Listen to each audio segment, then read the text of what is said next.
My goal today is really just to give you a little bit of background and overview on the CSES research project. And then I'm going to talk to you a little bit about the hen health and welfare results, which I was a part of. For time's sake, I'm not actually going to talk on the other sustainability areas, but I would be happy to answer questions if you have questions on that, if you've looked through some of the results already. So why was this research even brought about in the first place? I would say for probably at least the last 10 years, there's been a really growing interest by the public in food production and how animals are actually raised, and especially in the area of animal welfare. And as we know, most of our egg production in the United States is produced in conventional cage systems. And that's actually quickly changing. A lot of producers are now starting to adopt alternative housing systems, at least in part, if not changing their entire operations. And currently in California, as I'm sure most of you know, Proposition 2 has come into effect this year. And so there's a lot of uncertainty about how to change over from a conventional cage system into some of these alternative systems and what the best alternative system is to choose. So as I said, the egg industry and even internationally, is in a period of transition. So moving from that predominant conventional cage system into some of these more alternative systems, whether that be enriched colony cages or some sort of cage-free system or even something very extensive like pasture-based systems. Unfortunately, there's not a very good knowledge base about what happens in all these different alternative systems to give a really good idea for producers on what they can expect and how to manage these systems properly.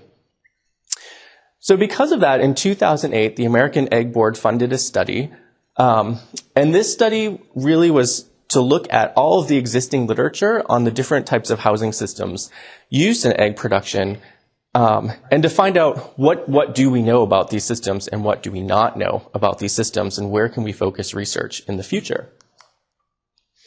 So essentially, this project discovered that there's really a lack of North American studies on egg production. Most of the literature that was reviewed and available during this time period was coming out of Europe. So Europe had almost banned cage. It was coming into effect, cage production. So there was a lot of literature coming out of Europe about these egg production systems, alternative styles, but not a lot of large-scale production systems. There's also a huge lack of commercial-scale research. So most of the research that's been done has been done on an experimental level, so at very small numbers, very small densities, and it's very difficult to take that information and generalize it to a commercial-scale production. And there's also been a real lack of holistic research. So research that really attempts to integrate all the different areas that could come together and affect production of poultry in these alternative systems. Most studies looked at one specific area. So after the Egg Board study, the Coalition for Sustainable Egg Supply was born. And the Coalition for Sustainable Egg Supply is a multi-stakeholder group. And it was facilitated by the Center for Food Integrity. And its purpose was really to provide a commercial scale study that tried to fill in a lot of these gaps in knowledge. So you'll probably hear a lot of press releases that mention that the coalition CSES is an industry-backed group. And so I wanted to give you an idea of who the coalition actually is. So it is industry-backed. The stakeholders for the industry are the ones who are interested in having this research done. But I wanted to give you an idea that there is a range of different groups that belong to the coalition. So we have welfare groups, including the American Humane Society, AVMA, a lot of producers, purchasers, also academic institutions are members of the coalition. So it's really a broad sweep of all the stakeholders involved in egg production. So what was the goal, the basic goals of this project? So we wanted to look at 3 types of housing systems. And at the time, these were sort of the 3 that were really on the front lines of commercial production. So conventional cage systems, enriched colony cage systems, which at the time hadn't been used in the U.S. anyway, to a large degree, but there's a lot of commercial producer interest in installing these types of systems. And then cage-free aviary, which was also a very popular cage-free alternative system at the time that this study was developed. We looked across 5 sustainability factors, so attempting to take that holistic approach to looking at these different housing systems. So the 5 factors that were focused on were environmental impact, food safety and food quality, worker safety, animal health and well-being, and food affordability. And as I mentioned, I'm only going to present to you the results from the animal health and well-being section today, but I'd be happy to answer any questions you have about these other areas. It was done on a commercial scale, so on an actual commercial farm in the upper Midwest. This farm already had conventional cages on its facility, and 2 houses were built, the Enriched colony house and the cage-free aviary system for this particular project, but they were all managed as commercial facilities. And we did this over 2 flock cycles. So the research was performed by multiple universities, UC Davis, Iowa State University, Michigan State University, and USDA Agricultural Research Service. And those were the primary research institutions. Cargill also provided specialized research expertise in worker ergonomics that fell under the worker health and safety category. So for those of you who might not be familiar with poultry production, I just wanted to give you a quick look at what these different systems actually look like. And these are photographs from the actual barns that we were working in. So conventional cage housing, and you'll see it referred to repeatedly as CC. Basic conventional cage system, what we all think of. In this case, there were 6 hens per cage. The enriched colony housing. So enriched colony cages, if you're not familiar, are large group cages. So it is a cage system. In this case, these cages held 60 hens, and they provide certain resources to the hens to promote particular behavior. So they provide perches, as you can see here, that run most of the length of the cage, a nest box with a curtained area, and then also a scratch pad that's designed to promote foraging and dust bathing behavior in the hens. And typically in these systems, as you can see here, there's a central auger that runs down the cage, and there's a little spot, so when the feed lines run, some feed is actually dispensed down onto that pad. The cage-free aviary housing system, so there are vertical systems within the barn, and so there are multiple rows of this system that have multiple levels. And these offer different resources to birds. So there's perches on these levels, feed lines, water lines, and then there's a nesting box area. In this case, it's actually up on the top layer of the system. But most importantly, these provide hens access to a litter area. And so there's a lot more freedom of movement in these systems and a lot more behavioral expression. So I will, yes. So in this particular system, the 2 outside rows that were closest to the walls had smaller sections than the internal. And so in the aviary system, the external rows each had 852 hens per section, and the internal rows had 1,704 hens per section. And this, I just wanted to give you an idea of the basic layout of these different housing systems. So they all had the same strain, Lohmann white. One important point to notice is that the conventional cage system had about 4 times as many birds as the other 2 systems. And we did try to account for that as we went through our research results. Yes. So we have the numbers for the 2 flock cycles. Stocking densities. So typical stocking densities, conventional cage system was a little bit lower than typical. And this was because of customer demand on this particular farm. But this does fall within the range of UEP guidelines. So cage-free aviary, 144 square inches per bird, and the enriched colony, 116 square inches per bird. And again, the resources available in the different systems. So they were all in the same lighting regime. Diets, they were fed for production. So whatever the producer felt they need, whatever changes in diet they felt they needed to make to maintain production, they made, as they would typically do on a commercial operation. So ventilation type differed. Conventional cage house was tunnel ventilated. The other two houses were cross ventilated.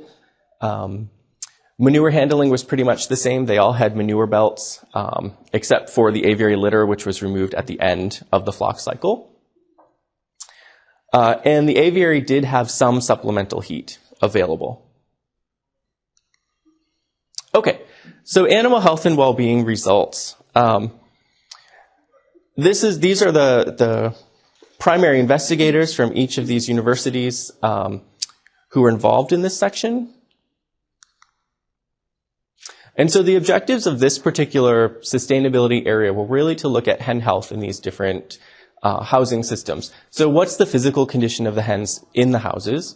What are the causes of mortality and health findings in hens that died in these systems? We looked at behavior. So how are they actually using these resources that are available? There's very little literature from a commercial scale about, do the hens use these resources the way that we've intended them to use them? And if they are using them, how are they actually using them? Are they effective? We looked at bone strength from the leg and the wing because we wanted to investigate the effects of exercise and osteoporosis on the bone strength. And we also looked at stress physiology. So we'll look at hen health first. So when we looked at mortality, and remember when you look at these raw numbers that there are 4 times as many birds in the conventional system than the other two, so you'd expect that to be a lot higher. So if you look at the percentage, conventional and enriched actually had lower mortality than the breeder guidelines suggested. And the interesting finding is that the aviary had quite a bit more mortality than the other two houses. And this was also repeated in the second flock. So they maintained higher mortality in the second flock. When we looked at causes of mortality, so hypocalcemia and egg yolk peritonitis were the 2 highest causes of mortality across both systems, all 3 systems, except hypocalcemia was more prevalent in the aviary system, whereas egg yolk peritonitis was more common in the conventional and enriched colony systems. When we looked at other causes of mortality, we did see that there was quite a high level of cannibalism, pecking, and birds getting trapped in the system in the aviary that we didn't see in the other systems. So there are a lot of numbers on this figure, and I'm going to point you out to the most important ones. So when necropsies were performed, they also looked at skeletal structure issues. And it's important to note that these issues were not a cause of mortality. It's just something that they looked at while they did the necropsies. And so what's sort of really striking here is that when they looked at old keel fractures, the aviary had quite a bit more in both flocks of old keel fractures than the other 2 housing systems. And they also had a large amount of keel deviations, these S-shaped keels, much higher than the other 2 housing systems. And this really follows a lot of the literature that's coming out of Europe in alternative housing systems, that keels tend to be damaged much more in these alternative housing systems than in conventional cages. So to look at physical condition, we used this welfare quality assessment protocol for poultry that was developed in Europe to look at the welfare of birds across different farming systems. And so what we did was we evaluated the physical condition of hens in all three housing systems. And this is really a beak to tail examination. So we pick up hens. We actually look at lots of different measures. So we're looking at what does the beak look like? Is there a lot of regrowth? Does it have chips in it? That sort of thing. Comb wounds, feather condition, feather loss. We're feeling the keel to feel those S-shaped deviations. So if you just palpate the keel, you can actually feel that curve in the keel itself. We're looking for respiratory disease, anything wrong with the eyes, is there discharge from the nares. We're looking for any sort of skin lesion that might be indicative of pecking or cannibalism, feather cover, feather cleanliness, all those sorts of things. So to do this, we looked at 100 hens in each system, and we did this sampling 3 times during the flock cycle. Okay, so generally, the pullets that were placed into the systems were in really good overall condition. The one thing that stood out is that the aviary reared pullets, and so for those of you who don't know, birds put into alternative housing systems typically are reared in housing systems that mimic what they're going to be placed into. So aviary birds are typically reared in an aviary type system.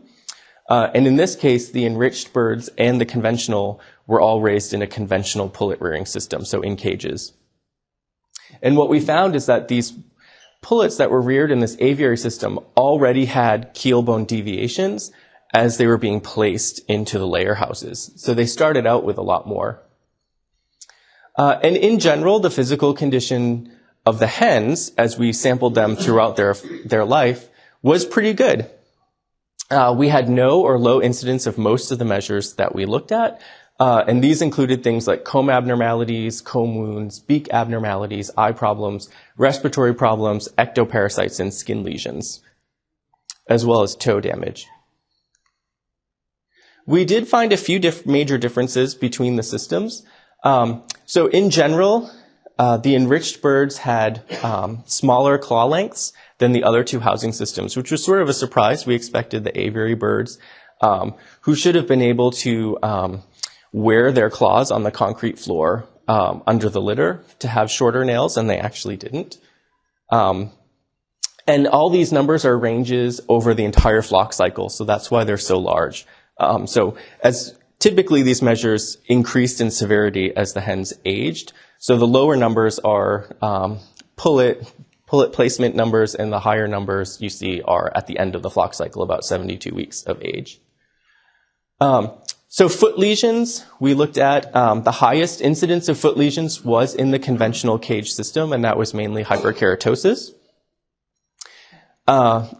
We had fewer foot lesions in the aviary and enriched system, although the enriched system was a mix of hyperkeratosis and foot pad dermatitis. And the aviary hens, most of their foot lesions were foot pad dermatitis as well as bumblefoot. So they actually had the highest severity. We didn't see bumblefoot in any of the hens in the other 2 systems. Yes? I was just curious if that was statistically significant. Yes. It seems like such a wide range, from 21 to 84%. Yeah, so when we looked at this statistically, we separated each age period. So we did placement, mid-flock, and then late flock. So when you look at the individual time sampling periods, they're much tighter ranges when you look at that. So these are across all 3 of those ranges, just to give you a general idea of what we saw. So keel abnormalities, as I mentioned before, this really confirmed some of the necropsy findings.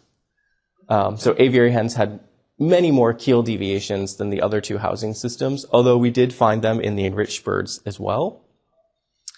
Feather cleanliness, so aviary birds tended to be more dirty than the other birds, although they had better feather coverage by 72 weeks of age.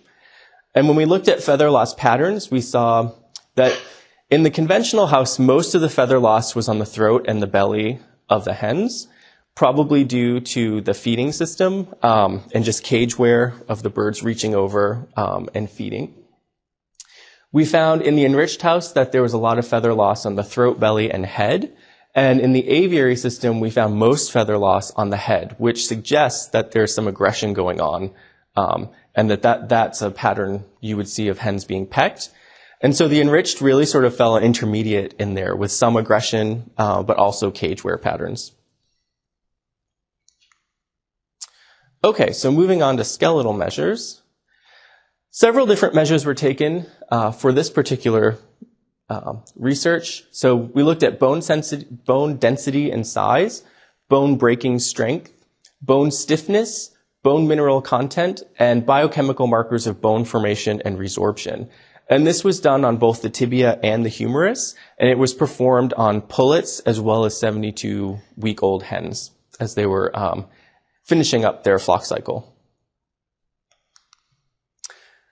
So just to give you some general results, the aviary reared pullets had better load-bearing capacity and had stiffer bones than conventionally reared birds. So their bone quality was actually higher as they were coming out of the pullet systems. And when we looked at 72 weeks of age birds, the aviary hens were able to maintain that higher bone quality even to the end of their life. And as I said, the EC hens, the enriched colony hens, were raised in the conventional pullet system.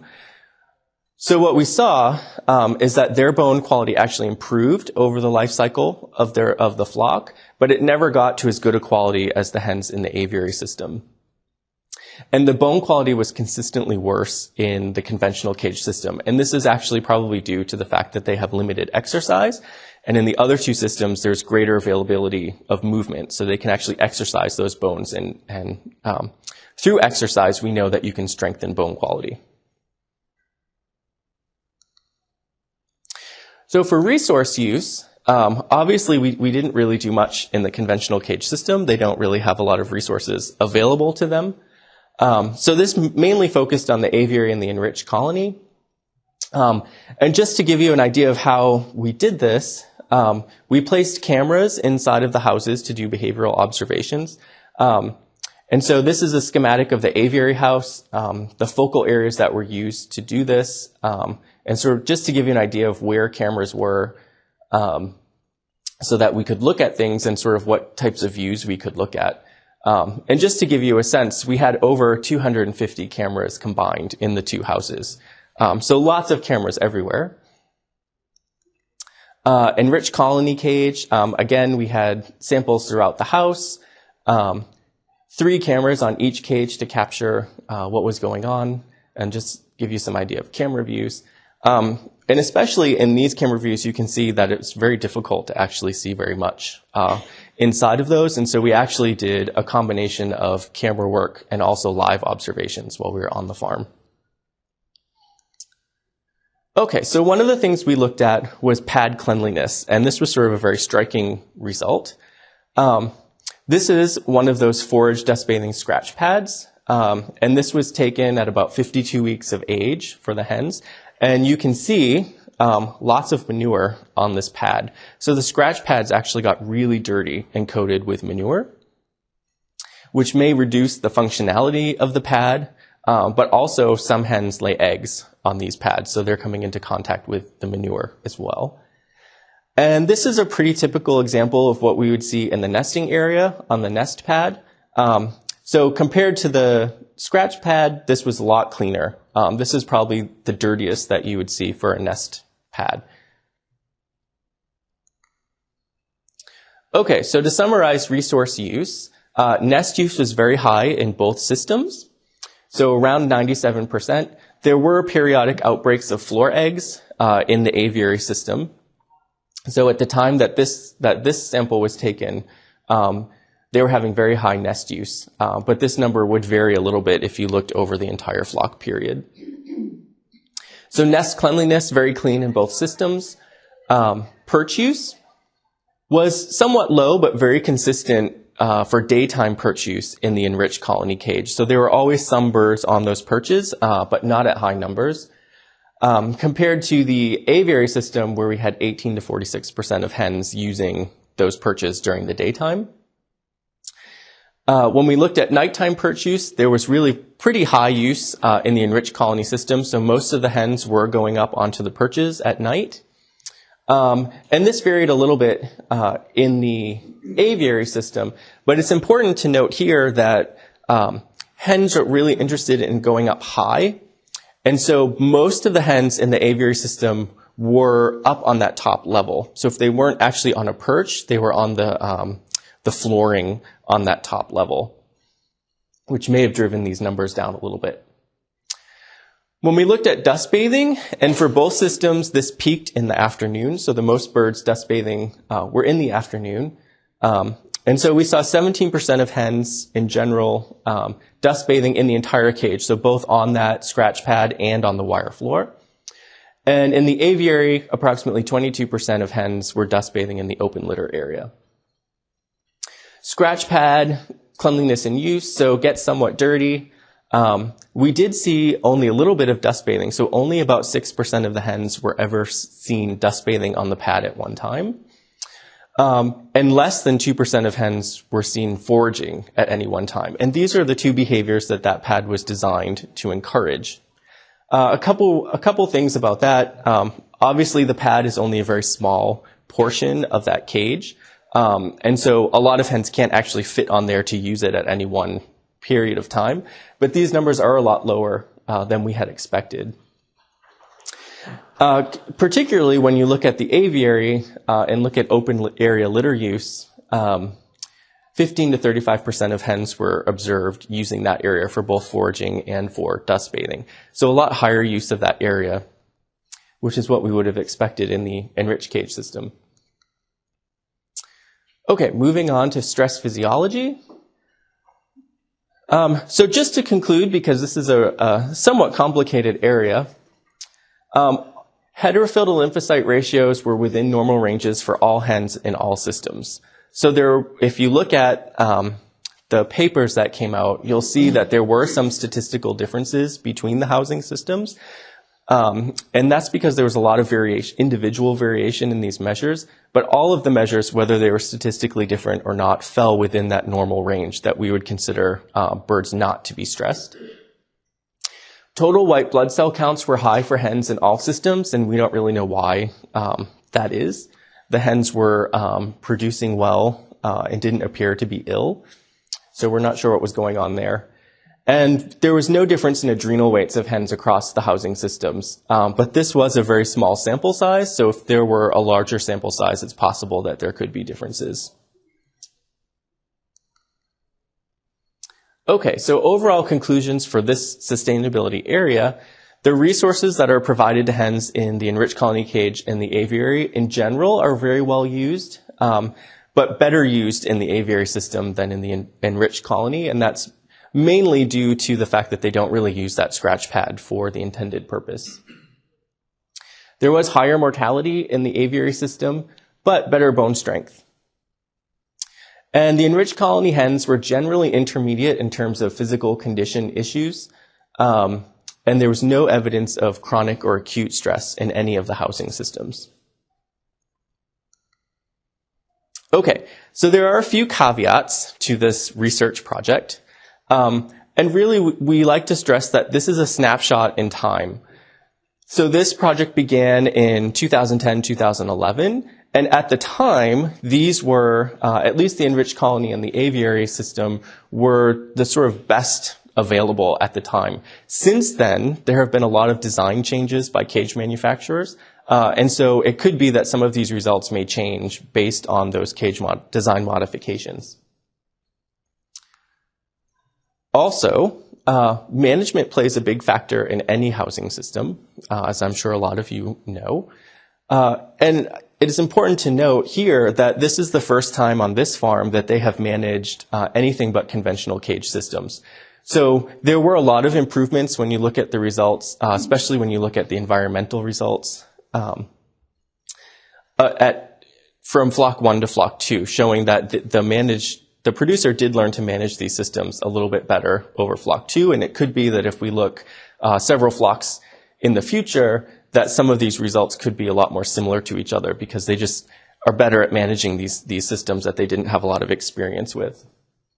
Genetics could play a role in this.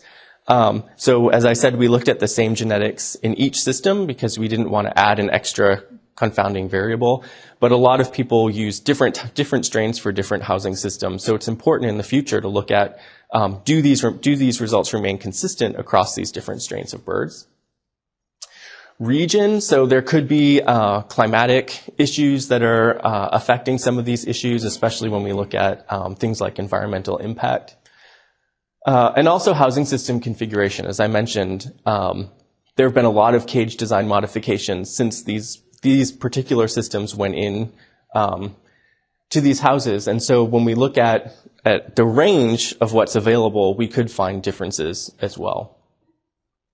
And it's also important that we don't use this cage-free system as a complete model for cage-free production, because this is one particular type of cage-free housing system. There are lots, varies greatly when you think about cage-free. So you have floor housing, you could have slats on the floor, you could have free-range birds, you could have pasture system, and obviously all of these are going to be different from what we found in the aviary system. So really, you shouldn't generalize too much about cage-free in general. Okay, so why was this research so important? Really, it was the first of its kind performed in the United States. So this was a true multi-stakeholder process, and this was through the formation of the coalition itself. So a lot of input from all of the stakeholders involved in egg production. And it was really the first holistic approach, an attempt to really integrate information from all of these different sustainability areas to try to understand what the impact of these systems are.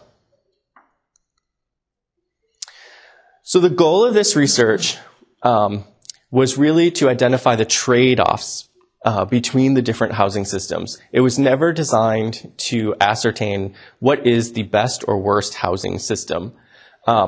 There's a lot of misnomer out there that I've seen in a lot of press releases that sort of take the liberty of doing that for us. But it's important to note that we never set out to do that. We wanted to provide a knowledge base for people who were interested in making these changes to know what are some of the trade-offs and risk factors involved if I want to move from a conventional cage system to one of these alternative housing systems. So as I said, it's really designed to inform stakeholder decisions going forward and really to help identify areas for mitigation or improvement in all systems. So what are the drawbacks of these systems, and can we do something management-wise, cage design-wise, to really improve these systems in the future? And so all of this information, all of the research results are publicly available, and they're available on the Coalition's website, which I have right here. And one of the ways that we tried to integrate the information was to create infographics, and this is an example of one from the environmental section. And these are all available. They're interactive on the website. And so these are basically professional judgments based on the research results that we found, comparing the two alternative housing systems to the conventional cage system.